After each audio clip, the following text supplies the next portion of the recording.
Malam itu, di dalam kamar megah Istana Baghdad, Baginda Raja Harun al-Rasyid sedang terlelap di atas kasur empuk yang terbuat dari bulu angsa kualitas terbaik. Namun, tidurnya tidak tenang, kepalanya bergerak ke kiri dan ke kanan. Di alam bawah sadarnya, Baginda sedang berada di sebuah perjamuan makan yang sangat mewah. Di depannya tersedia nampan emas berisi ayam kalkun panggang yang kulitnya berkilauan karena mentega, mengeluarkan aroma yang bisa membuat orang pingsan karena saking enaknya. Nyam nyam nyam, glek. Baru saja Baginda hendak merobek paha ayam yang montok itu, tiba-tiba slap, sebuah tangan kurus dengan jemari lentur muncul dari kolong meja dan menyambar ayam itu secepat kilat. Baginda melongo. Ia mendongak dan melihat sosok pria dengan sorban agak miring dan senyum yang sangat menyebalkan. "Abu Nawas!" teriak Baginda dalam mimpinya. Abu Nawas di dalam mimpi itu malah mengedipkan mata, menggigit paha ayam itu sampai terdengar suara kriuk, lalu lari sambil tertawa mengejek. "Hehehehe, kejar kalau bisa Baginda." Kerak!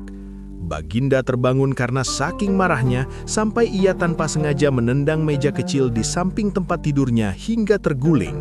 Suara, brak, prang. Nafas Baginda memburu, ia memegang perutnya yang mendadak terasa lapar. Sialan si Abu Nawas, bahkan di dalam mimpiku pun dia berani mencuri. Ini tidak bisa dibiarkan, ini adalah penghinaan terhadap harga diri seorang raja, teriaknya pada dinding kamar yang diam saja. Matahari mulai terbit pelan-pelan. Suara kukuruyuk, suara ayam jantan yang agak serak. Di sudut lain kota Baghdad, Abu Nawas sebenarnya sedang menikmati pagi yang sangat damai. Ia duduk di teras rumahnya yang reot, mengenakan sarung yang sudah banyak tambalannya, sambil memegang secangkir kopi hitam yang uapnya masih mengepul. Suara serup. "Ah, nikmat mana lagi yang kau dustakan ya Tuhan? Kopi pahit tapi hidup manis," gumam Abu Nawas sambil memandangi burung-burung yang hinggap di pohon kurma. Namun, kedamaian itu hanya bertahan sekitar 5 detik. Dari kejauhan, terdengar derap langkah sepatu bot yang berat dan bunyi dentingan pedang yang beradu dengan baju zirah. Suara tak-tok, tak-tok, kling-kling. Sekelompok pengawal istana dengan wajah-wajah sangar seperti belum sarapan 3 hari mendatangi rumahnya. "Abu Nawas, berhenti menyeruput kopi itu!" teriak kepala pengawal yang kumisnya melintang kayak stang motor. Abu Nawas tersedak. "Uhuk, uhuk.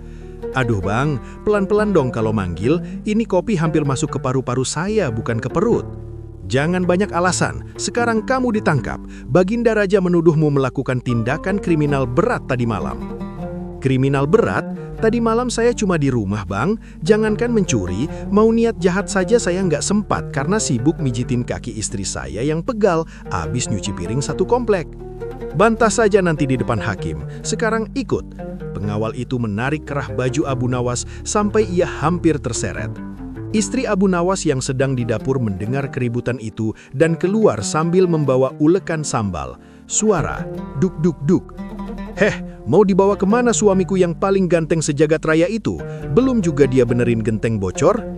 "Maaf ibu, suami ibu dicari Baginda, urusan paha ayam," teriak pengawal sambil membawa Abu Nawas menjauh. Abu Nawas hanya bisa melambai lesu ke arah istrinya. "Sabar ya istriku, jaga kopiku jangan sampai diminum kucing." Di sepanjang jalan menuju istana, orang-orang pasar melihat Abu Nawas dengan tatapan kasihan. "Wah, Abu Nawas kena masalah lagi," bisik penjual roti. "Paling juga dia ngerjain raja lagi," sahut penjual karpet. Abu Nawas sendiri otaknya sudah berputar 360 derajat. "Paha ayam? Sejak kapan saya makan ayam? Terakhir saya makan ayam itu waktu lebaran tahun lalu, itu pun karena dikasih tetangga yang hajatan," pikirnya dalam hati. Ia mulai curiga kalau Baginda Raja lagi kumat usilnya. Dan benar saja, sesampainya di istana, ia melihat Baginda sudah duduk tegak dengan wajah yang sok berwibawa, tapi matanya berkilat-kilat penuh rencana busuk. Suara trompet istana, tret-tret-tret-tret-tret. "Selamat pagi pencuri ayam," sapa Baginda dengan nada mengejek. Abu Nawas membungkuk hormat, otaknya sudah siap untuk bertempur kata-kata. Ia tahu babak baru dalam hidupnya yang penuh komedi baru saja dimulai. Masalahnya kali ini lawannya bukan sekedar teka-teki, tapi ancaman masuk kandang singa yang perutnya pasti jauh lebih lapar daripada perut Baginda saat mimpi tadi malam. Abu Nawas berdiri tepat di tengah aula istana. Lantai marmernya begitu mengkilap sampai-sampai ia bisa melihat bayangan wajahnya yang tampak pucat sekaligus bingung. Di depannya, Baginda Raja Harun al-Rashid duduk di singgasana emas, memegang tongkat kebesaran dan memakai mahkota yang miring sedikit ke kanan, tanda kalau beliau lagi tidak santai. Abu Nawas, suara Baginda menggelegar, memantul di langit-langit aula. Duar! Kamu tahu kenapa kamu diseret ke sini seperti pencuri jemuran? Abu Nawas mencoba mengatur nafas. Ia membetulkan sorbannya yang hampir lepas karena ditarik pengawal tadi. Ampun seribu ampun Baginda yang mulia, yang wajahnya bercahaya melebihi lampu minyak hamba yang habis sumbunya. Hamba benar-benar bingung. Pengawal bilang hamba mencuri paha ayam. Demi Tuhan Baginda, hamba ini jangankan mencuri paha ayam, melihat ayam tetangga lewat saja hamba langsung istighfar karena nggak kuat nahan lapar. Baginda Raja menggebrak sandaran kursi. Plak! Jangan berakting di depanku. Tadi malam, di dalam tidurku yang sangat nyenyak, kamu muncul. Kamu masuk ke dalam mimpiku tanpa izin, tanpa ketuk pintu, lalu menyambar paha ayam kalkun yang sedang ingin kumakan. Itu tindakan subversif di alam mimpi. Abu Nawas melongo. Mulutnya menganga lebar sampai seekor lalat hampir saja mendarat di lidahnya. Ia menoleh ke arah para menteri di sisi kiri dan kanan. Para menteri itu cuma bisa menunduk sambil pura-pura sibuk membaca dokumen kosong. Mereka tahu raja sedang kumat, tapi siapa yang berani membantah logika mimpi sang penguasa? Tapi Baginda, Abu Nawas mulai memutar otaknya yang secepat mesin gilingan gandum. Mimpi itu kan bunga tidur. Mana ada hukum yang mengatur orang masuk ke mimpi orang lain? Kalau begitu caranya, hamba juga mau lapor kalau tadi malam hamba mimpi jatuh dari langit. Berarti hamba bisa menuntut langit karena tidak menyediakan kasur di bawahnya.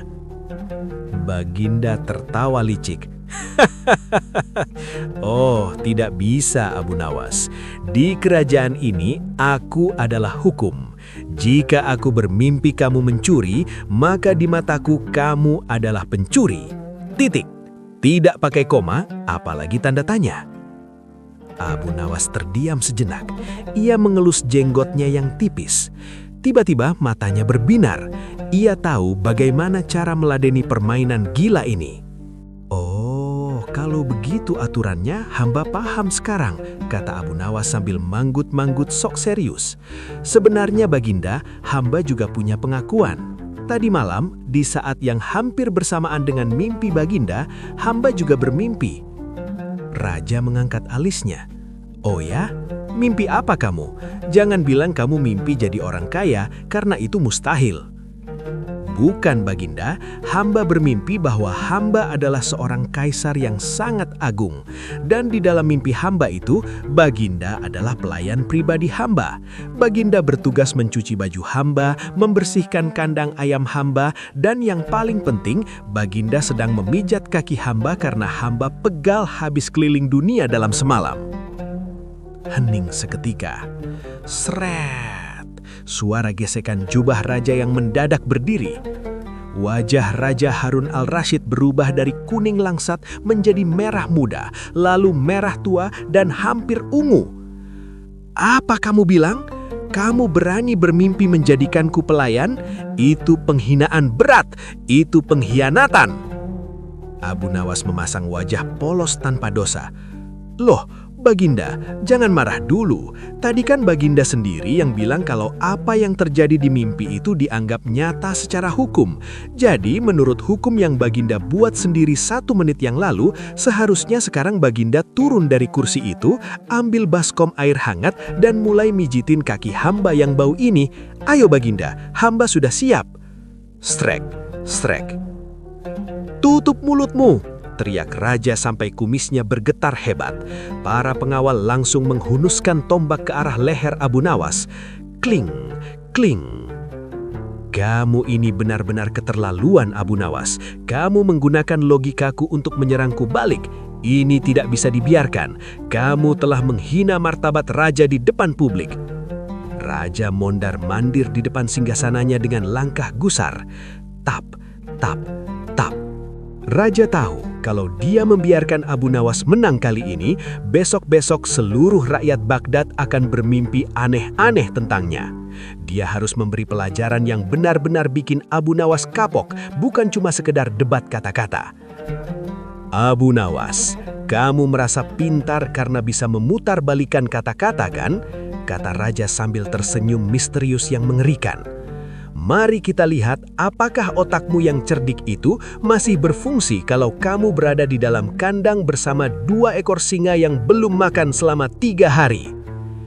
Abu Nawas tersentak, nyawanya yang tadi setinggi gunung langsung merosot ke mata kaki.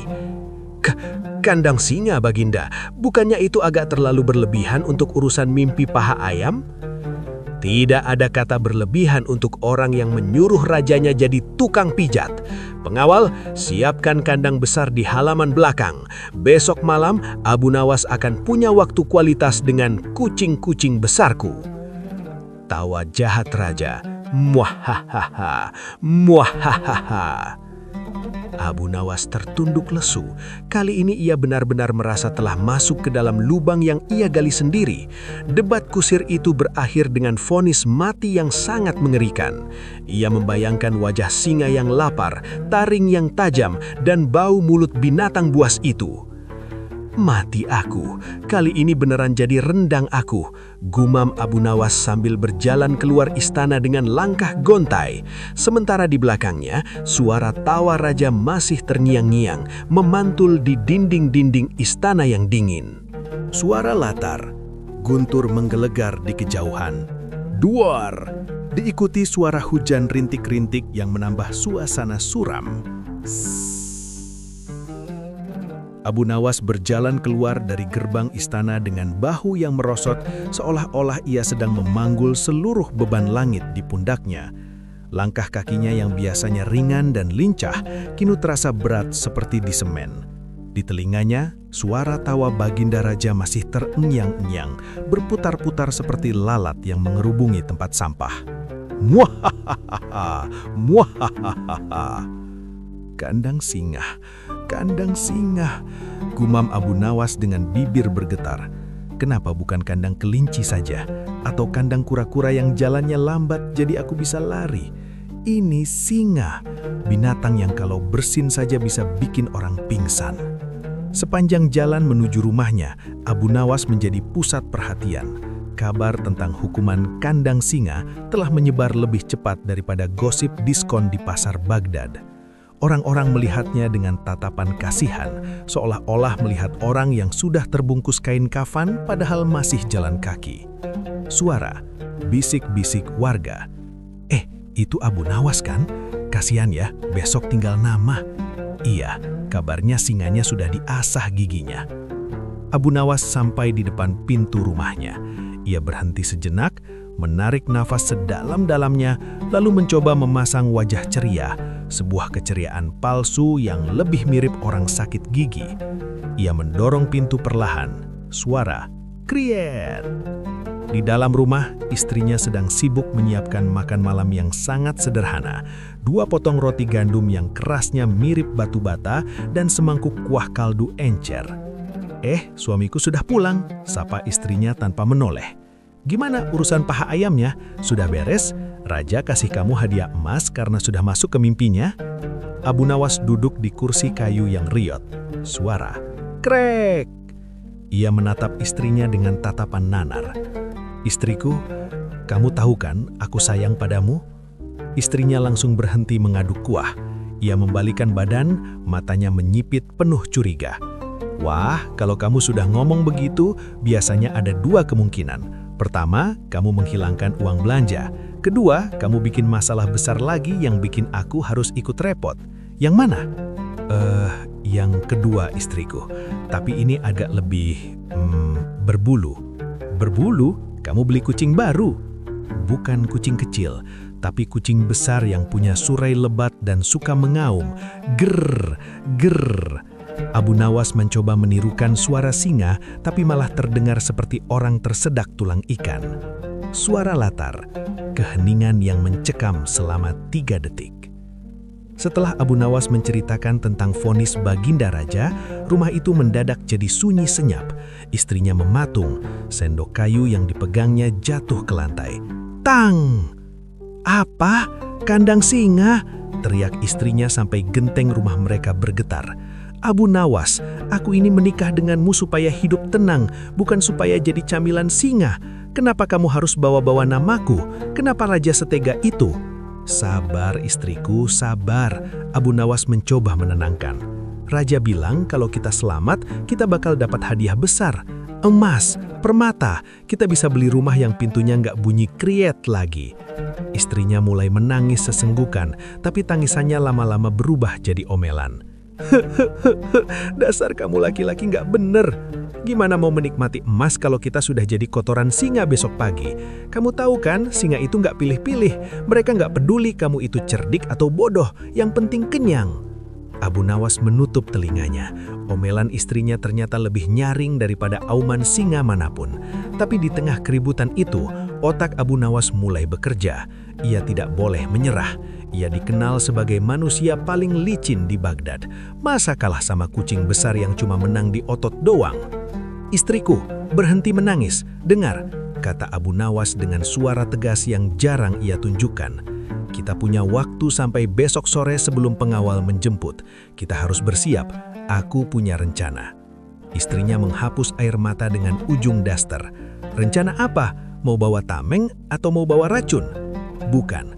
Kita akan membawa sesuatu yang tidak akan disangka-sangka oleh singa itu maupun oleh Baginda Raja." Abu Nawas tersenyum misterius. "Sekarang, bantu aku mencari cermin yang paling besar di pasar loak, carikan minyak wangi yang baunya paling busuk dan menyengat, lalu carikan aku kain cadar hitam yang paling tebal." "Buat apa? Kita mau buka salon di dalam kandang singa." "Sudahlah, percaya saja padaku. Kalau rencana ini berhasil, singa-singa itu akan menganggap kita adalah mimpi buruk yang lebih parah daripada mimpi Baginda Raja." Malam itu, di bawah cahaya lampu minyak yang remang-remang, Abu Nawas dan istrinya sibuk mempersiapkan senjata mereka. Di luar sana, angin bertiup kencang membawa aroma maut dari arah istana. Abu Nawas unatap langit malam, hatinya berdegup kencang. Ia tahu, besok malam adalah pertaruhan antara hidup, mati, dan harga diri seorang pelawak. Suara, detik jam dinding yang berbunyi keras. Tik-tok, tik-tok, seolah menghitung mundur waktu. Suara latar, suara ayam berkokok yang bersahut-sahutan. "Kukruyuk, kukruyuk!" Diikuti suara barang-barang pecah belah yang digeser. Sret, brak. Matahari pagi baru saja mengintip dari balik cakrawala, tapi rumah Abu Nawas sudah seperti kapal pecah yang dihantam badai. Istri Abu Nawas, yang biasanya hanya sibuk mengomel soal harga gandum, kini berubah menjadi wanita paling sibuk sekaligus paling panik di seluruh Baghdad. Ia berlari ke sana kemari, dari dapur ke kamar, lalu ke gudang, sambil membawa barang-barang yang tidak masuk akal. "Abu Nawas, cepat bantu aku! Jangan cuma duduk sambil ngelus-ngelus jenggot!" teriak istrinya sambil menyeret sebuah koper besar yang isinya penuh dengan panci dan wajan. Suara grak-grak-grak dung. Abu Nawas yang sedang asik memeriksa cermin besar yang baru dibelinya semalam menoleh dengan heran. "Istriku, kita mau ke kandang singa, bukan mau pindahan rumah. Buat apa kamu bawa panci segitu banyak?" "Buat apa kamu tanya?" sahut istrinya dengan nafas tersengal-sengal. "Kalau nanti singanya mau gigit aku tinggal pukul kepalanya pakai panci ini. Tang! Begitu bunyinya. Setidaknya singa itu tahu kalau daging wanita Baghdad itu keras dan susah dikunyah." Abu Nawas menepuk jidatnya sendiri. Plak! Aduh, istriku, singa itu kulitnya tebal. Panci itu cuma bakal dianggap mainan kerincingan buat dia. Taruh kembali panci-panci itu, berat-beratin jalan saja. Istrinya berhenti sejenak, lalu duduk di atas koper sambil menangis lagi. Suara, huhuhuhuhu. Tapi Abu Nawas, aku takut. Aku belum siap jadi camilan. Aku belum sempat minta maaf sama tetangga sebelah karena pernah minjam garam gak aku balikin. Aku juga belum lihat anak kita menikah. Kenapa nasibku begini amat punya suami terlalu pintar? Saking pintarnya sampai nyawa sendiri dikasih ke singa. Abu Nawas mendekat, lalu duduk di samping istrinya. Ia memegang tangan istrinya yang gemetar. Dengar istriku, kamu percaya padaku kan? Selama bertahun-tahun, apa pernah aku gagal menyelamatkan kita dari kejahilan raja? Ya, pernah sih. Waktu kita disuruh menghitung bintang di langit, kita hampir pingsan karena kurang tidur. Tapi kan akhirnya kita selamat dan dapat emas. Kali ini pun sama, bisik Abu Nawas dengan suara rendah yang menenangkan. Rencana ini sudah matang. Singa itu hewan yang sangat sombong. Mereka merasa paling hebat di hutan. Tapi mereka punya satu kelemahan. Mereka tidak pernah sekolah dan tidak pernah melihat bayangan mereka sendiri di cermin yang jernih. Suara, Abu Nawas mengelap cermin. Srit, srit. Kenapa harus cermin? Tanya istrinya, mulai penasaran. Sifat dasar singa itu teritorial. Kalau dia lihat ada singa lain di wilayahnya, dia akan marah. Tapi kalau dia lihat singa yang persis seperti dia, bergerak sama dengannya dan menatapnya dengan kemarahan yang sama, dia akan bingung. Dia akan mikir, loh, ini singa dari mana? Kok lebih sangar dari aku? Istrinya mulai manggut-manggut meskipun wajahnya masih pucat. Lalu, minyak wangi busuk itu? Abu Nawas tertawa kecil. Itu bukan sembarang minyak wangi. Itu adalah racikan rahasia dari sari jengkol basi, keringat unta, dan air selokan yang sudah mengendap sebulan. Singa punya penciuman 10 kali lipat lebih tajam dari manusia. Bayangkan, kalau bau yang menurut kita busuk ini masuk ke hidung mereka, mereka bakal pusing 7 keliling. Mereka nggak nafsu makan, boro-boro mau gigit kita. Deketin saja mereka bakal muntah-muntah. Istrinya mulai sedikit tenang, tapi tiba-tiba ia teringat sesuatu. Lalu, cadar hitam ini? Cadar ini untuk menutupi wajah kita, supaya singa-singa itu tidak melihat ketakutan di mata kita. Kita harus terlihat misterius, seperti malaikat maut yang lagi nyamar.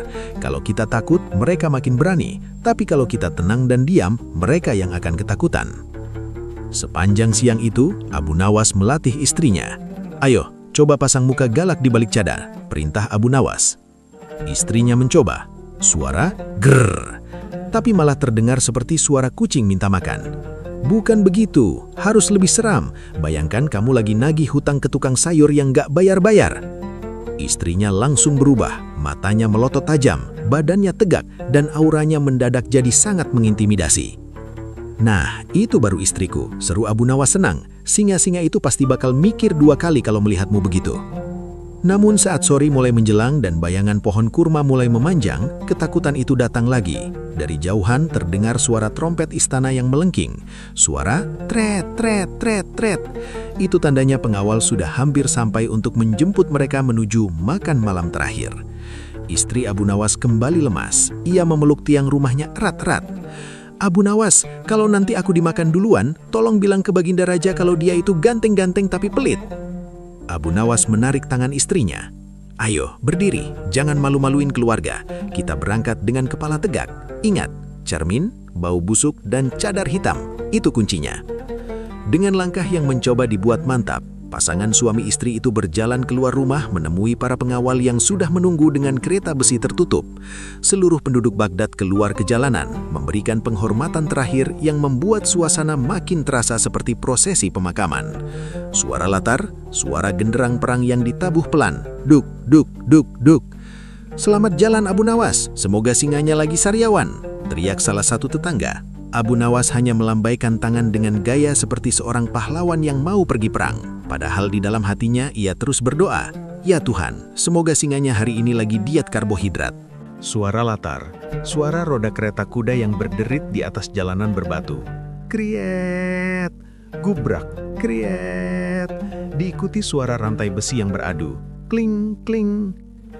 Abu Nawas dan istrinya kini berada di dalam kereta besi tertutup yang membawa mereka menuju halaman belakang istana, tempat di mana kandang maut berada.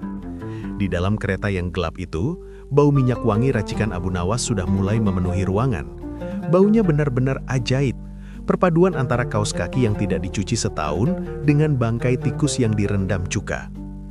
"Aduh, Abu Nawas," bisik istrinya sambil menutup hidung rapat-rapat dengan ujung cadarnya. "Ini minyak wangi atau senjata kimia? Aku rasa sebelum dimakan singa, aku bakal pingsan duluan gara-gara bau ini." "Ses, diam istriku," balas Abu Nawas dengan suara rendah. "Justru bau ini yang akan menyelamatkan kita. Singa itu hidungnya sensitif. Bau ini bagi mereka seperti bom gas. Semakin mereka lapar, semakin tajam penciuman mereka. Dan semakin mual mereka saat mencium kita." Abu Nawas kemudian meraba-raba di dalam kegelapan, memastikan cermin besar yang ia bungkus kain beludur masih aman di sampingnya.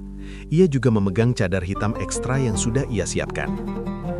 "Ingat rencana kita," balas Abu Nawas memulai memberikan instruksi terakhirnya. "Begitu pintu kandang dibuka, kita jangan lari. Orang yang lari itu terlihat seperti makanan cepat saji bagi singa. Kita harus berjalan pelan, sangat pelan, seolah-olah kita ini adalah makhluk yang lebih tinggi derajatnya dari mereka. Jangan ada gerakan mendadak." "Tapi kalau mereka menggeram gimana?" tanya istrinya dengan suara gemetar. "Tak, tak, tak, tak, tak." "Kalau mereka menggeram, kamu jangan balas menggeram. Kamu cukup diam dan berdiri di belakang cermin yang akan aku pasang.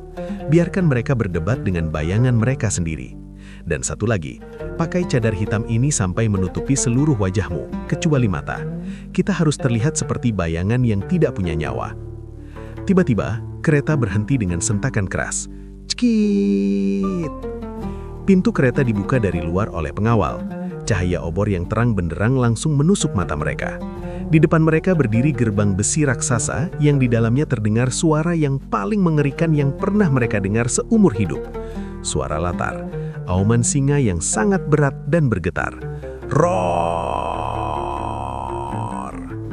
Tanah seolah ikut bergetar saat singa itu mengaum. Istri Abu Nawas hampir saja pingsan dan ambruk kalau tidak segera dipeluk oleh Abu Nawas. Para pengawal istana berdiri di kejauhan dengan busur panah siap siaga, berjaga-jaga kalau singa-singa itu mencoba keluar saat pintu dibuka. "Silakan masuk, Abu Nawas. Singa-singa Baginda sudah sangat merindukan kehadiranmu," ejek kepala pengawal dengan tawa sinis. "Hahaha." Abu Nawas menarik napas panjang. Ia menatap istrinya, lalu memberikan kode. Mereka berdua memakai cadar hitam tebal itu. Dalam sekejap, penampilan mereka berubah menjadi sangat misterius dan menyeramkan, mirip sosok Algojo yang keluar dari kegelapan. "Ayo istriku, tunjukkan bahwa singa-singa itu hanyalah kucing oren yang besar di mata kita," bisik Abu Nawas menyemangati diri sendiri atau istrinya yang kakinya sudah lemas seperti jeli. Abu Nawas melangkah keluar dari kereta sambil memanggul cermin besar yang masih terbungkus kain. Di tangan kirinya, ia memegang botol minyak wangi maut yang tutupnya sudah ia kendorkan. Di balkon istana yang tinggi, Baginda Raja Harun al-Rashid terlihat duduk santai sambil memegang cawan berisi sirup dingin, siap menonton pertunjukan gratis.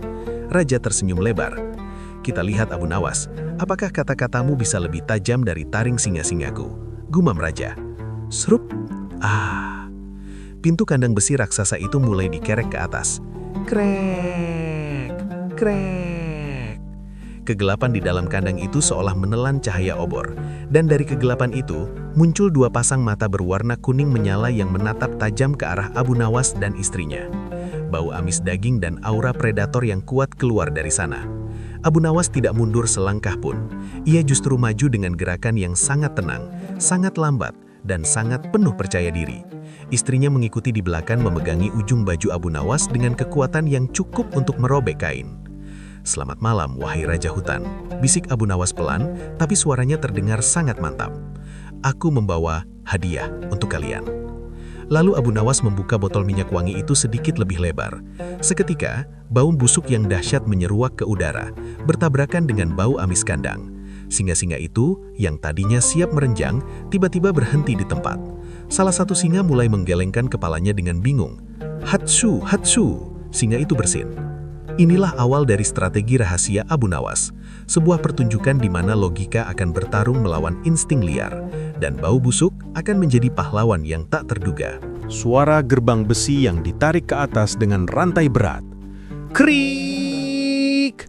Duk! Suara jantung yang berdegup kencang. Degduk, degduk. Lantai kandang itu terasa dingin dan lembab. Begitu Abu Nawas dan istrinya melangkah melewati garis gerbang, pintu besi di belakang mereka langsung dibanting menutup oleh para pengawal. Suara brak.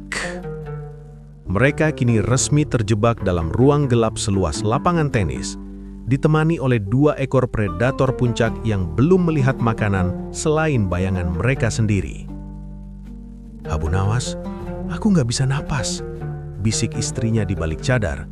Suaranya gemetar hebat. Saking takutnya, lututnya saling beradu sampai bunyi tuk tuk tuk tuk tuk. "Sabar istriku, jangan napas pakai hidung, napas pakai mulut saja, supaya bau minyak wanginya nggak langsung bikin kamu pingsan," balas Abu Nawas sambil terus melangkah maju. Suara geraman rendah dari sudut gelap. Krrrr. 2 ekor singa raksasa yang beratnya masing-masing mungkin setara dengan 10 ekor kerbau mulai keluar dari balik bayangan. Otot-otot mereka menonjol di bawah kulit yang kuning keemasan. Mereka tidak langsung menerkam. Kenapa? Karena mereka bingung. Biasanya manusia yang masuk ke sini akan berteriak-teriak, menangis, atau lari keliling kandang. Tapi 2 sosok di depan mereka ini hanya diam, memakai jubah hitam legam dan mengeluarkan aroma yang luar biasa mengerikan. Suara singa menghirup udara. Slurp, hoek. Salah satu singa yang paling besar mendengus keras. Hidung sensitifnya mendeteksi aroma minyak wangi Abu Nawas. Bagi manusia, itu bau sampah, tapi bagi singa, itu seperti mencium bau belerang dicampur cabai bubuk. Singa itu mundur 2 langkah sambil menggeleng-gelengkan kepalanya yang besar. "Lihat itu istriku, mereka sedang mikir, kita ini manusia atau bangkai berjalan," bisik Abu Nawas. Tiba-tiba, singa yang kedua, yang tampaknya lebih lapar dan lebih nekat, mulai merendahkan tubuhnya. Ia bersiap melompat. Ekornya mencambuk-cambuk lantai kandang. Suara swish, swish. Matanya yang kuning mengunci target, leher Abu Nawas. "Abu Nawas, dia mau lompat! Dia mau lompat!" teriak istrinya tertahan. "Sekarang, pegang ujung cerminnya," perintah Abu Nawas. Dengan gerakan cepat yang sudah dilatih di rumah, Abu Nawas menyambar kain penutup cermin besar yang ia bawa dan menyentakkannya hingga lepas. Sret! Ia memutar cermin itu tepat ke arah singa yang hendak melompat. Di saat yang sama, obor dari luar kandang memantulkan cahaya ke permukaan cermin, menciptakan kilatan yang menyilaukan. Singa itu melompat. Suara roar. Tapi di tengah udara, ia melihat ada singa lain yang ukurannya sama besar, wajahnya sama garang, dan taringnya sama tajam, terbang tepat ke arahnya dari dalam cermin. Suara buk. Singa itu mendarat dengan tidak mulus. Ia berhenti tepat beberapa inci di depan cermin. Ia menatap bayangannya sendiri dengan mata melotot. Ia bergerak ke kiri, bayangannya ikut ke kiri. Ia membuka mulut, bayangannya ikut membuka mulut. "Wahai singa!" teriak Abu Nawas dengan suara yang dibuat-buat berat dan berwibawa. "Jangan ganggu kami. Lihatlah, aku membawa kembaranmu dari dunia ruh. Jika kamu berani menyentuh kami, dia akan keluar dari kaca itu dan mencabik-cabik suraimu sampai botak." Singa itu tampak sangat bingung. Instingnya bilang ada makanan, tapi matanya bilang ada musuh yang seimbang. Ditambah lagi, bau minyak wangi Abu Nawas mulai membuat perut singa itu mual. Singa itu mulai bersin berkali-kali. "Hacuh! Hacuh! Hacuh!" Istri Abu Nawas melihat singa itu malah bersin-bersin dan ketakutan melihat cermin, mendadak rasa takutnya berkurang. Keberanian khas emak-emak Baghdadnya muncul. Ia maju sedikit, berdiri di samping Abu Nawas dan berkacak pinggang di balik jubah hitamnya. "Heh, kucing besar, kamu dengar nggak apa kata suamiku?" teriak istrinya dengan suara melengking. "Sudah baumu amis, nggak sikat gigi, berani-beraninya mau makan kami. Sana mojok." Singa-singa itu kaget mendengar teriakan melengking sang istri. Suara wanita yang marah ternyata jauh lebih mengintimidasi daripada auman predator manapun. Kedua singa itu perlahan mundur, berjalan mundur ke arah pojok kandang yang paling gelap, seolah-olah mereka sedang menghadapi dua penyihir paling berbahaya di dunia. Di atas sana, di balkon istana, Baginda Raja Harun al-Rasyid berdiri dari kursinya. Ia menyipitkan mata, mencoba melihat apa yang terjadi di dalam kandang yang gelap itu. Apa yang terjadi? Kenapa singanya tidak makan? Kenapa singanya malah bersin-bersin? Tanya Baginda pada penasihatnya. Penasihatnya cuma bisa melongo. Sepertinya singanya sedang alergi pada Abu Nawas, Baginda. Abu Nawas tersenyum di balik cadarnya. Malam masih panjang, tapi ronda pertama telah ia menangkan dengan skor telak. Logika 1, singa 0. Sekarang, istriku, ayo kita duduk dan mulai curhat. Singa-singa ini butuh hiburan supaya mereka nggak lapar lagi, bisik Abu Nawas. Keadaan di dalam kandang berubah drastis. Singa-singa yang tadinya beringas, kini meringkuk di pojokan seperti anak kucing yang takut kena air. Efek minyak wangi napas naga milik Abu Nawas benar-benar bekerja. Setiap kali singa-singa itu mencoba mendekat untuk sekedar mengendus, hidung mereka langsung terasa terbakar, membuat mereka lebih memilih untuk jaga jarak aman. Abu Nawas menarik napas, lewat mulut tentunya, dan duduk bersila di tengah kandang. Ia meletakkan cermin besar itu di depannya sebagai pembatas. Istrinya yang sudah mulai merasa di atas angin, ikut duduk sambil melipat kaki. "Istriku," bisik Abu Nawas, "rencana kita berhasil. Singa-singa ini sekarang sedang dalam kondisi mental breakdown. Mereka bingung melihat bayangan mereka sendiri dan mual mencium bau kita. Sekarang, kita harus memastikan mereka tidak bosan, karena kalau mereka bosan, insting lapar mereka bisa balik lagi." "Lalu kita harus nyapain? Main kartu sama singa?" tanya istrinya ketus. "Bukan, kita akan bicara pada mereka. Singa itu makhluk sosial, mereka punya telinga. Mari kita buat mereka merasa kasihan pada kita," jawab Abu Nawas dengan senyum cerdik. Abu Nawas lalu berdaham keras. Suaranya bergema di seluruh kandang, bahkan sampai terdengar sayup-sayup ke telinga para pengawal di luar. "Wahai singa yang mulia, penguasa rantai makanan yang surainya lebih lebat dari jenggot Baginda Raja," seru Abu Nawas. "Kalian pasti lapar kan? Aku tahu itu. Tapi dengarkan ceritaku dulu sebelum kalian memutuskan untuk menjadikan aku hidangan penutup."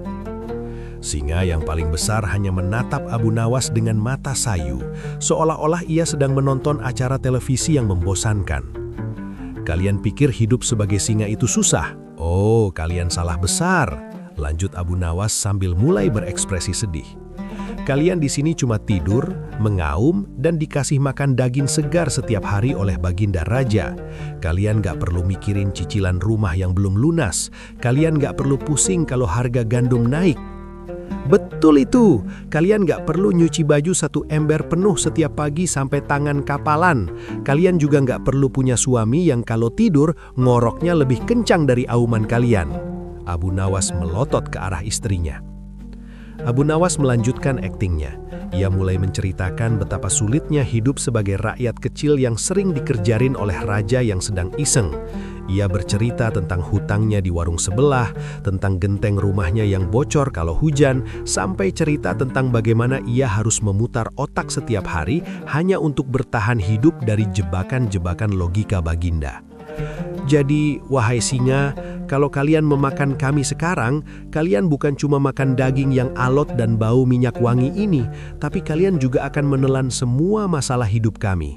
Kalian akan tertular stres, kalian akan kepikiran soal pajak, dan kalian mungkin gak akan bisa tidur nyenyak lagi karena bayangan hutang-hutang kami akan masuk ke mimpi kalian."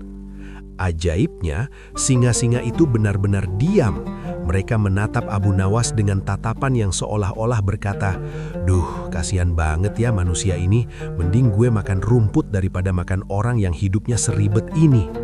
Salah satu singa bahkan merebahkan kepalanya di atas kakinya sendiri dan mengeluarkan suara napas panjang yang terdengar seperti helaan napas pasrah.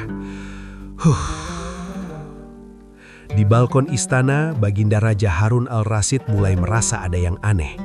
Kenapa suasana jadi sunyi begini? Kenapa tidak ada suara teriakan minta tolong? Malah kedengarannya seperti ada orang lagi ceramah di bawah sana. Tanya Baginda sambil mengucek matanya yang mulai mengantuk. "Hamba rasa Abu Nawas sedang mencoba mengislamkan singa-singa itu, Baginda," sahut salah satu menteri yang juga heran. Abu Nawas melirik ke atas.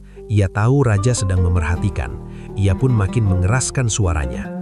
"Lihatlah istriku, bahkan singa-singa ini pun mengerti betapa beratnya beban hidup kita. Mereka lebih punya perasaan daripada orang yang memasukkan kita ke sini hanya karena urusan mimpi paha ayam." Malam semakin larut, udara dingin mulai menusuk tulang. Abu Nawas dan istrinya tetap waspada. Namun suasana di dalam kandang itu kini terasa lebih mirip seperti ruang tunggu puskesmas daripada kandang singa. Dua manusia bercadar hitam, dua singa yang depresi, dan sebuah cermin besar di tengah-tengah. "Abu Nawas," bisik istrinya sambil bersandar di bahu suaminya. "Aku ngantuk, tapi kalau aku tidur, singanya nggak bakal iseng kan?" "Tidurlah istriku, biar aku yang jaga gawang. Kalau mereka mendekat, aku tinggal kasih mereka cermin lagi. Dan kalau mereka masih nekat, aku bakal bacain puisi karyaku sendiri yang paling jelek. Pasti mereka langsung lari." Malam yang panjang itu baru saja mencapai puncaknya. Dan Abu Nawas tahu, tantangan sesungguhnya adalah bagaimana mereka bisa tetap terlihat mengerikan sampai fajar menyingsing. Tengah malam adalah saat di mana insting predator mencapai puncaknya. Di dalam kandang yang gelap itu, suhu udara menurun drastis, membuat aroma minyak wangi napas naga Abu Nawas sedikit berkurang tajamnya karena membeku di udara dingin. Hal ini menjadi sinyal bahaya. Singa jantan yang paling besar, yang sejak tadi hanya diam, mulai bangkit berdiri. Perutnya yang kekeroncongan mengeluarkan suara yang cukup keras, kruk kruk kruk, diikuti auman pendek yang serak, grrrr. Singa itu mulai berjalan memutar, mengelilingi Abu Nawas dan istrinya dengan langkah yang sangat perlahan namun mematikan. Matanya yang kuning bersinar dalam kegelapan, mengunci setiap gerakan Abu Nawas. "Abu Nawas, bangun! Singanya mulai keliling lagi!" bisik istrinya sambil menyikut rusuk Abu Nawas dengan keras. Abu Nawas yang tadi sempat merem-merem ayam langsung melek lebar. Ia melihat singa itu sudah berada dalam posisi mode berburu.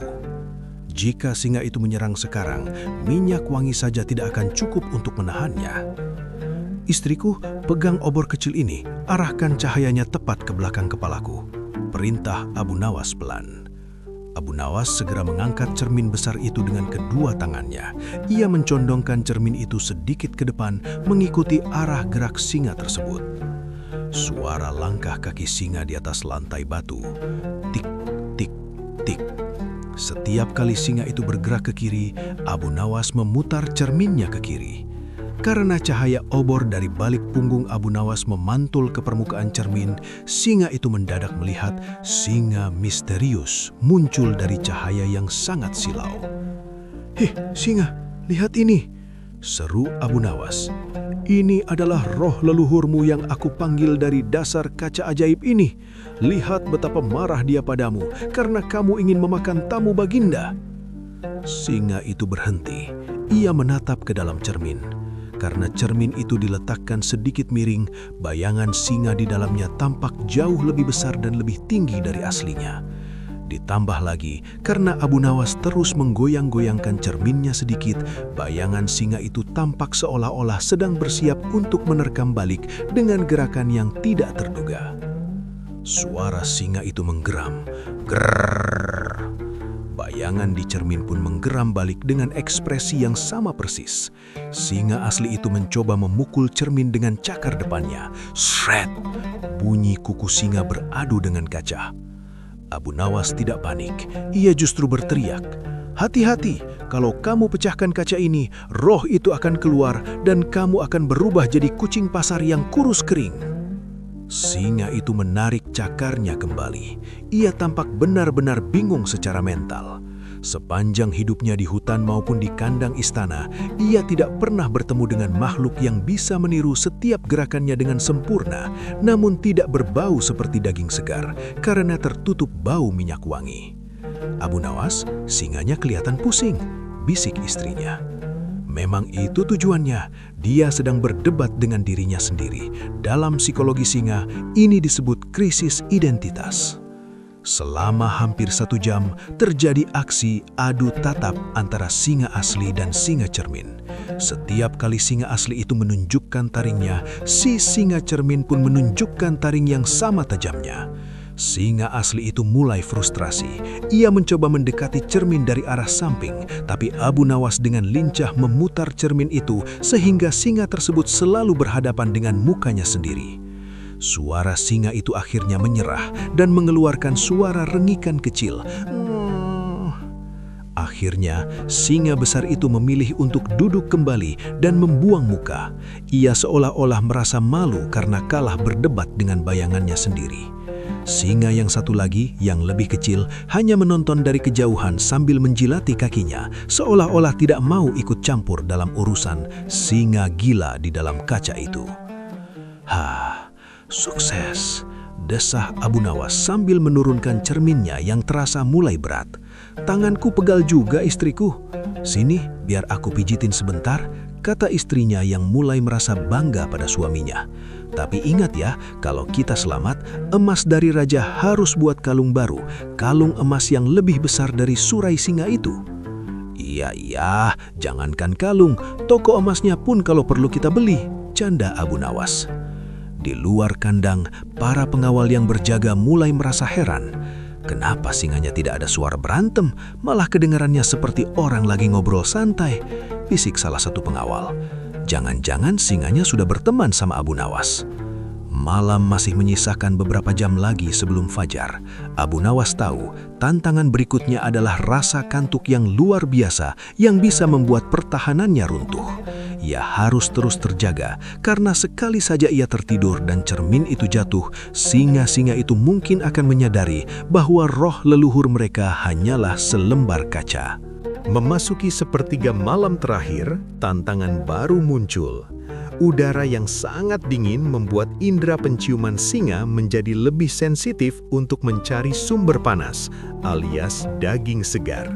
Singa-singa itu mulai bangkit lagi, mencoba mengabaikan singa di dalam kaca karena perut mereka sudah melilit minta diisi.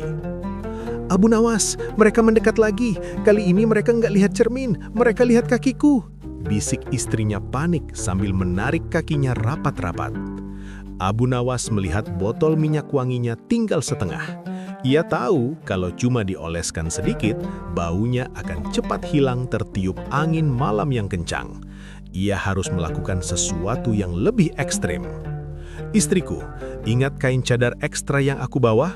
Basahi dengan minyak wangi ini sekarang juga, perintah Abu Nawas. Suara glek, glek, glek. Suara botol dituangkan ke kain. Aduh, Abu Nawas, ini baunya makin gak karuan, mataku sampai perih, keluh istrinya sambil mengibas-ngibaskan kain itu. Justru itu, sekarang lemparkan kain ini ke arah lantai di depan mereka, tapi jangan sampai mereka bisa meraihnya. Abu Nawas mengambil kain yang sudah basah kuyup dengan ramuan nafas naga itu, lalu melemparkannya tepat di tengah-tengah antara mereka dan para singa. Begitu kain itu mendarat, bau busuk yang dahsyat meledak di udara.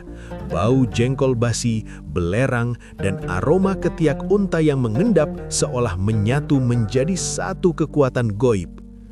Suara, singa itu menghirup udara, slurp, gak, hoek. Salah satu singa langsung menunjukkan reaksi luar biasa. Ia mundur dengan gerakan tunggang langgang sampai menabrak dinding kandang. Duar! Singa itu mulai menggosok-gosokkan hidungnya ke lantai batu untuk menghilangkan bau itu, tapi malah makin parah karena bau itu sudah memenuhi atmosfer kandang. Singa yang satunya lagi mencoba menutup hidungnya dengan cakar depannya. Ia tampak sangat menderita. Bagi singa yang bisa mencium mangsa dari jarak berkilo-kilometer, bau racikan Abu Nawas ini seperti disemprot gas air mata tepat di wajah. Lihat itu istriku, mereka mual, seru Abu Nawas dengan nada kemenangan. Mereka mungkin predator puncak, tapi soal daya tahan hidung, mereka kalah sama kita yang sudah biasa mencium bau selokan Baghdad. Istri Abu Nawas yang tadinya ketakutan, sekarang malah mulai merasa kasihan. Abu Nawas, apa mereka nggak bakal mati gara-gara bau itu? Kasihan juga kalau singa raja mati gara-gara bau jengkol. Tenang saja, mereka cuma pusing. Anggap saja ini pelajaran buat mereka supaya jangan sembarangan mau makan orang, jawab Abu Nawas santai. Singa itu mulai mengeluarkan suara merintih, ngung, ngung, seolah-olah minta ampun. Di balkon istana, yang Baginda Raja tadi sempat tertidur di kursi, terbangun karena mencium bau aneh yang terbawa angin sampai ke atas. "Menteri, bau apa ini? Apa ada bangkai gajah di taman istana?" tanya Raja sambil menutup hidungnya dengan sapu tangan sutra. "Hamba rasa itu bau dari kandang singa, Baginda. Sepertinya Abu Nawas sedang melakukan ritual mistis yang mengeluarkan bau neraka," jawab menterinya dengan wajah pucat. Raja Harun al-Rasyid bergidik, Abu Nawas, kamu memang manusia penuh kejutan. Kalau singaku sampai pingsan karena bau, aku akan menuntutmu mencuci seluruh kandang itu." Sementara di dalam kandang, Abu Nawas mulai merasa tenang. Singa-singa itu sekarang benar-benar menjauh. Mereka memilih untuk meringkuk di sudut terjauh yang masih memiliki sedikit udara segar, memunggungi Abu Nawas dan istrinya dengan wajah yang terlihat sangat depresi. Mereka tampak sudah kehilangan selera makan untuk selamanya.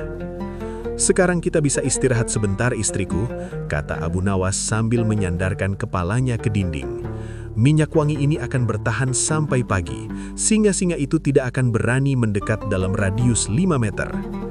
"Iya, tapi kalau nanti kita pulang, kamu harus mandi 7 kali pakai kembang 7 rupa ya," ancam istrinya.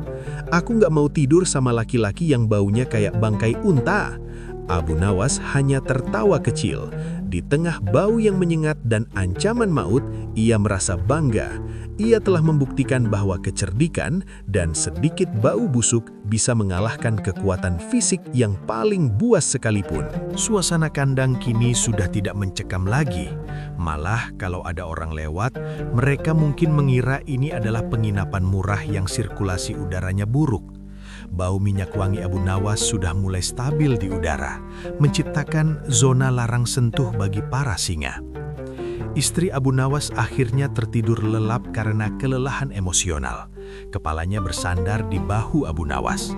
Sementara itu, Abu Nawas sendiri tidak bisa tidur. Ia menatap 2 singa di depannya. Singa-singa itu tampak sangat bosan dan sedih.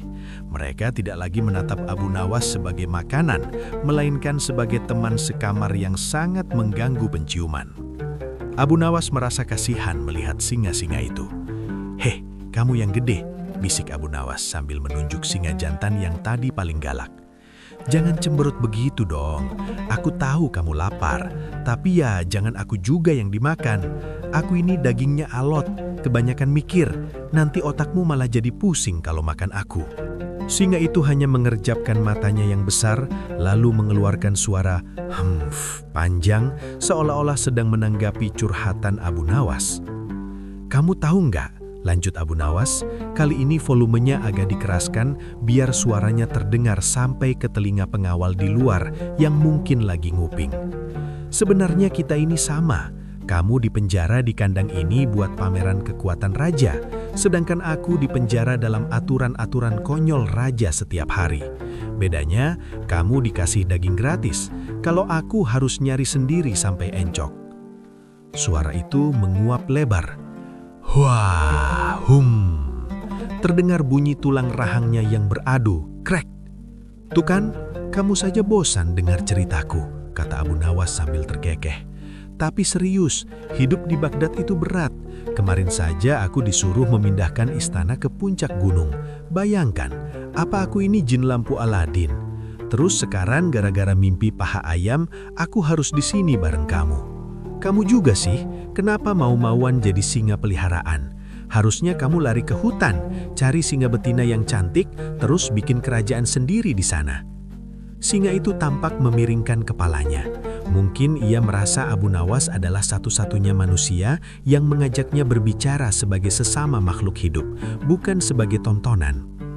Kalau aku selamat besok, aku bakal usulin ke raja supaya kamu dikasih jatah cuti. Kasihan tahu, di kandang terus, kamu butuh refreshing, butuh lihat pemandangan selain marmer istana. Abu Nawas mulai melantur karena ngantuk, tapi tetap berusaha terjaga. Tiba-tiba, singa yang lebih kecil mendekat perlahan. Abu Nawas sempat tegang dan memegang cerminnya. Seret! Tapi singa itu tidak menggeram. Ia hanya duduk sekitar 3 meter di depan Abu Nawas, menatapnya dengan pandangan penasaran, lalu ia mulai menjilati kakarnya sendiri dengan tenang. Nah, gitu dong. Damai itu indah. Nanti kalau aku sudah sukses dan jadi orang kaya, aku bakal bawain kamu ayam goreng yang bumbunya meresap sampai ke tulang, bukan ayam hasil mimpi yang bikin masalah kayak sekarang. Tanpa sadar, Abu Nawas mulai mendongengkan kisah-kisah lucu tentang penduduk Baghdad kepada para singa itu. Suaranya yang berirama rendah di tengah malam menjadi seperti lagu pengantar tidur bagi para predator itu. Ajaib, kedua singa itu akhirnya tertidur pulas. Mereka tidak lagi dalam posisi siaga. Mereka mendengkur bersahutan dengan istri Abu Nawas. Abu Nawas tersenyum puas. Ia berhasil menjinakkan binatang buas bukan dengan cambuk atau daging, tapi dengan kekuatan curhat yang membosankan. Ya Tuhan, bisik Abu Nawas sambil menengadah ke langit-langit kandang. Ternyata singa pun malas dengar curhatan orang susah. Terima kasih atas perlindunganmu malam ini. Kini tinggal menunggu matahari terbit. Abu Nawas tahu kejutan sesungguhnya bukan di dalam kandang, tapi reaksi Baginda Raja saat melihat mangsanya masih utuh dan malah asyik ngobrol dengan singa kesayangannya. Suara burung-burung berkicau riang di taman istana. Cici-cici-cuit. Diikuti suara sangkakala istana yang ditiup dengan nada kemenangan. Tret, tret, tret. Matahari pagi mulai menyembul di ufuk timur, menyinari menara-menara Masjid Baghdad dengan cahaya keemasan yang hangat. Namun, di halaman belakang istana, suasananya terasa lebih tegang daripada malam tadi. Baginda Raja Harun al-Rashid sudah bangun sejak subuh. Beliau tidak sabar ingin melihat hasil dari hukuman kandang singa yang ia jatuhkan. Ayo pengawal, siapkan rombongan. Kita lihat apakah Abu Nawas sudah menjadi kerupuk ataukah dia masih hidup dengan keajaiban bualannya. Perintah raja sambil memakai jubah kebesarannya yang mewah. Raja berjalan menuju kandang singa diikuti oleh para menteri, hakim, dan ratusan pengawal. Di benak semua orang, mereka berharap atau takut akan melihat pemandangan yang mengerikan. Tulang belulang yang berserakan, atau setidaknya baju Abu Nawas yang sobek-sobek. Suara, langkah kaki rombongan yang serempak. Prok, prok, prok. Begitu rombongan sampai di depan jeruji besi yang kokoh, Baginda Raja berhenti mendadak. Matanya melotot, mulutnya terbuka lebar, sampai lalat pun segan mau masuk. Suara, hening seketika. Srit! Apa yang mereka lihat? Di tengah kandang yang masih menyisakan aroma minyak wangi aneh itu, Abu Nawas terlihat sedang duduk bersandar santai di punggung singa jantan yang paling besar. Ya, Abu Nawas menjadikan singa itu sebagai bantal empuk yang bernafas. Sementara istrinya, dengan cadar yang sedikit miring, terlihat sedang asik menggunakan ekor singa yang satu lagi untuk mengipasi wajahnya yang kegerahan. Suara, Abu Nawas menguap lebar. Aduh, sudah pagi ya? Kata Abu Nawas sambil mengucek matanya dengan santai, seolah-olah ia baru bangun dari hotel bintang 5. Ia menoleh ke arah raja yang mematung. Selamat pagi Baginda. Maaf hamba telat bangun. Kasur berbulu ini nyaman sekali. Hampir saja hamba lupa kalau ini kandang singa, bukan villa pribadi. Iya Baginda, timpal istrinya sambil berdiri dan merapikan bajunya. Singanya ramah banget. Tadi malam mereka sempat curhat kalau mereka bosan makan daging mentah. Mereka tanya apa hamba bawa sambal terasi, tapi sayang hamba lupa bawa. Baginda Raja mundur 2 langkah. Ia menggosok-gosok matanya berkali-kali. Abu Nawas, bagaimana mungkin? Singa-singa ini adalah singa yang paling ganas dari gurun Afrika. Kenapa mereka diam saja seperti kucing rumahan? Abu Nawas bangkit berdiri, lalu menepuk-nepuk kepala singa besar itu. Suara, puk, puk, puk. Singa itu bukannya menggigit, malah menjilat tangan Abu Nawas dengan lidahnya yang kasar, lalu kembali mendengkur. Baginda, sebenarnya singa-singa ini adalah kritikus seni yang handal, jawab Abu Nawas dengan wajah serius yang dibuat-buat. Tadi malam kami berdiskusi panjang tentang filsafat hidup. Hamba jelaskan kepada mereka bahwa memakan hamba adalah tindakan yang sangat tidak menguntungkan bagi masa depan mereka. Maksudmu? Tanya raja dengan dahi berkerut. Begini, Baginda. Hamba katakan pada mereka bahwa hamba ini adalah orang paling cerdik di Baghdad. Kalau mereka memakan otak hamba, mereka akan tertular penyakit kebanyakan mikir. Bayangkan, Baginda, kalau singa-singa ini jadi terlalu pintar, mereka nggak akan mau lagi disuruh-suruh mengaum buat hiburan. Mereka bakal mulai menuntut upah, minta jam kerja 8 jam sehari, dan mungkin bakal menuntut hak suara di pengadilan istana. Karena takut jadi ribet, mereka akhirnya memutuskan untuk diet daging manusia dan memilih untuk jadi sahabat hamba saja. Suara, para menteri mulai tertawa tertahan. Hihihihihi. Raja Harun al-Rashid merasa antara ingin marah dan ingin tertawa. Ia tahu Abu Nawas pasti menggunakan trik, tapi ia tidak bisa membuktikan apapun. Singa-singanya benar-benar terlihat jinak dan bahkan tampak agak depresi setelah semalam suntuk mendengarkan ocehan Abu Nawas. "Buka pintunya!" teriak raja. Suara, krek! Pintu besi dibuka. Abu Nawas dan istrinya berjalan keluar dari kandang dengan gaya seperti model yang sedang meluncur di atas karpet merah. Mereka tidak terlihat seperti orang yang habis melewati malam maut, melainkan seperti orang yang habis liburan musim panas. "Abu Nawas, kamu benar-benar licin seperti belut yang direndam minyak," kata raja sambil geleng-geleng kepala. "Tapi janji adalah janji. Karena kamu selamat, maka hukumanmu dianggap selesai." "Dan hadiahnya, Baginda?" sahut istrinya dengan cepat, matanya berbinar-binar seperti koin emas. Raja menghela nafas panjang. Iya. Pengawal, ambilkan 2 kantong emas untuk pasangan ajaib ini." Abu Nawas membungkuk hormat. "Terima kasih, Baginda.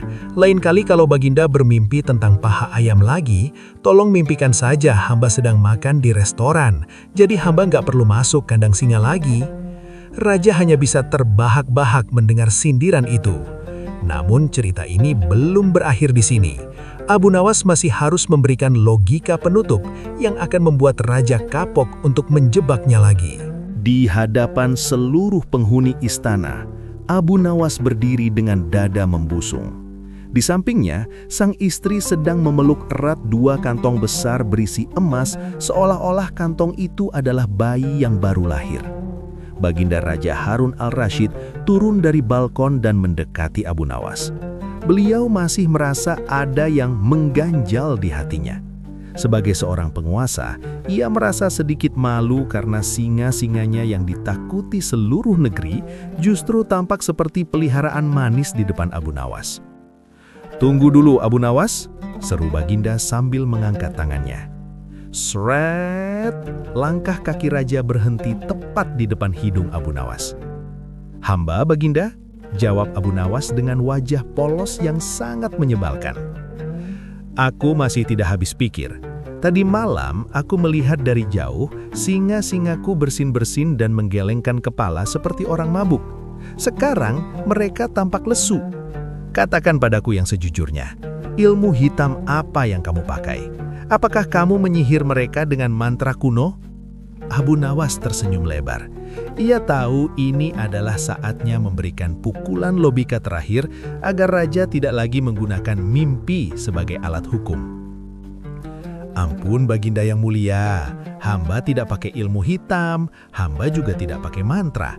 Hamba hanya menggunakan hukum sebab akibat yang Baginda sendiri ciptakan kemarin pagi.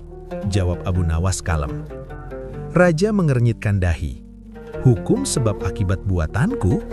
Kapan aku membuatnya? Baginda lupa. Kemarin Baginda menghukum hamba karena Baginda bermimpi hamba mencuri paha ayam.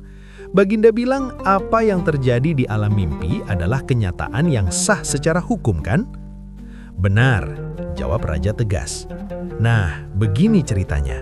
Abu Nawas mulai beraksi dengan gerakan tangan yang dramatis. Wush, wush.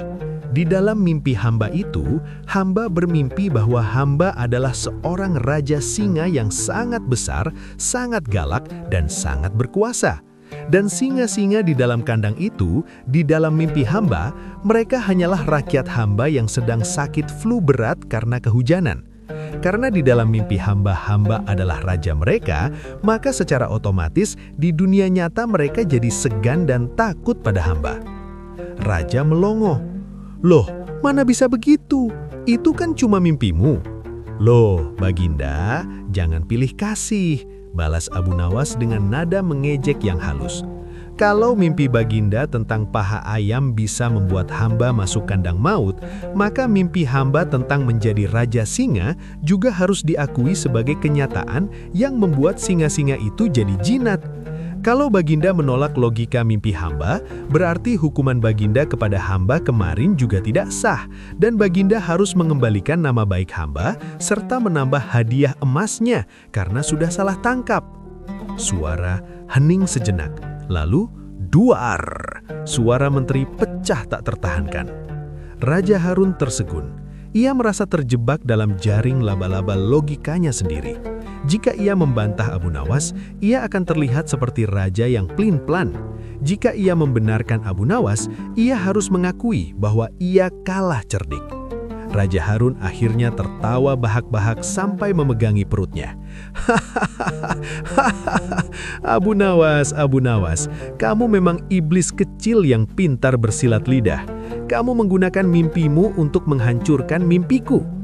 Bukan menghancurkan, Baginda, hanya menyelaraskan frekuensi alam bawah sadar, jawab Abu Nawas sambil nyengir.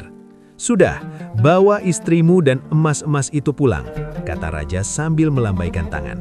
Tapi ingat satu hal, jangan berani-berani mimpi jadi Raja Baghdad di depan mukaku, atau aku akan memasukkanmu ke kandang naga yang belum ditemukan sampai sekarang. Tenang saja, Baginda, sahut istri Abu Nawas sambil menarik lengan suaminya. Mimpi jadi orang kaya saja sudah cukup capek, apalagi mimpi jadi raja yang kerjaannya cuma nyari gara-gara sama rakyatnya sendiri. Seluruh istana pun dipenuhi gelak tawa. Abu Nawas berhasil memenangkan ronde terberat dalam hidupnya dengan modal sebuah cermin, minyak wangi busuk, dan yang terpenting, sebuah logika yang tidak bisa dibantah. Siang itu, udara Baghdad yang panas terasa begitu sejuk bagi Abu Nawas dan istrinya. Mereka berjalan keluar dari gerbang istana bukan sebagai pesakitan, melainkan seperti pahlawan yang baru saja menaklukkan naga. Abu Nawas berjalan di depan dengan langkah santai, sementara istrinya di belakang menggendong 2 kantong emas dengan kekuatan yang melebihi kuli panggul pasar. Kekuatan yang hanya muncul saat seorang wanita mendapatkan rezeki nomplok. Abu Nawas, jalannya jangan cepat-cepat. Emas ini berat, tapi hatiku rasanya terbang, seru istrinya dengan wajah yang saking gembiranya sampai-sampai cadarnya berkibar-kibar ditiup angin. Makanya istriku, kalau tadi malam kita dimakan singa, emas ini bakal jadi milik siapa? Paling buat beli sabun mandi singa itu, canda Abu Nawas. Sesampainya di rumah mereka yang reot, tetangga-tetangga sudah berkumpul. Mereka semua heran melihat pasangan ini masih utuh, tidak kurang 1 jari pun.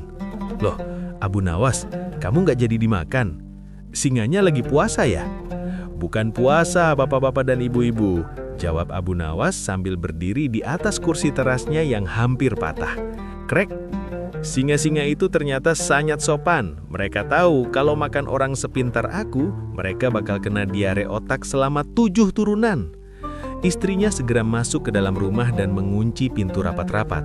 Jeglek. Ia mulai mengeluarkan koin emas itu satu persatu ke atas meja kayu. Cahaya kuning emas itu memantul di dinding gubuk mereka yang kusam, membuatnya tampak seperti istana dadakan. 1, 2, 10, 50, gumam istrinya dengan mata berbinar. Abu Nawas, masuk sini, bantu aku hitung, kita kaya. Abu Nawas masuk ke dalam rumah, melepaskan sorbannya yang bau minyak wangi dan duduk di depan meja. Ia melihat istrinya yang begitu bahagia. Rasa lelah dan ketakutannya semalam di kandang singa seolah lunas terbayar melihat senyum istrinya. "Istriku," kata Abu Nawas lembut, "emas ini cukup untuk kita hidup enak setahun. Tapi ingat, jangan pamer-pamer ke tetangga. Nanti Baginda Raja dengar kita terlalu senang, beliau bakal bikin sayembara konyol lagi buat nguras kantong kita." "Tenang saja suamiku," jawab istrinya sambil mencium salah satu koin emas.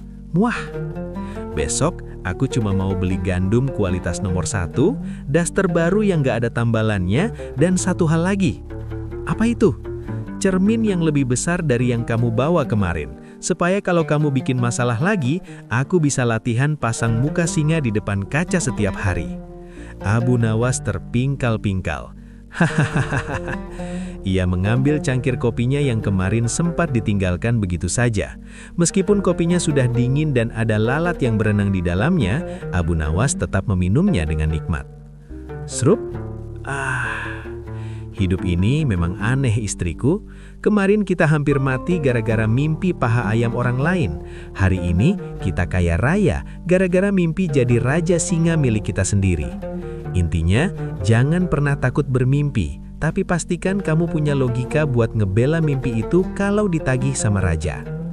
Malam pun jatuh di kota Baghdad. Di kejauhan, di dalam kandang istana, 2 ekor singa sedang tidur dengan tenang. Mereka tidak lagi lapar, karena mereka merasa kenyang hanya dengan membayangkan betapa rumitnya hidup manusia bernama Abu Nawas. Dan di gubuk kecilnya, Abu Nawas tidur dengan sangat nyenyak. Kali ini ia tidak bermimpi tentang ayam, tidak bermimpi tentang singa. Ia hanya bermimpi tentang secangkir kopi hangat yang tidak pernah habis di sebuah dunia di mana raja tidak pernah bangun dengan perasaan isang. Musik penutup yang ceria, jereng-jereng-jereng, diikuti suara tawa Abu Nawas yang menjauh. Hehehehehe.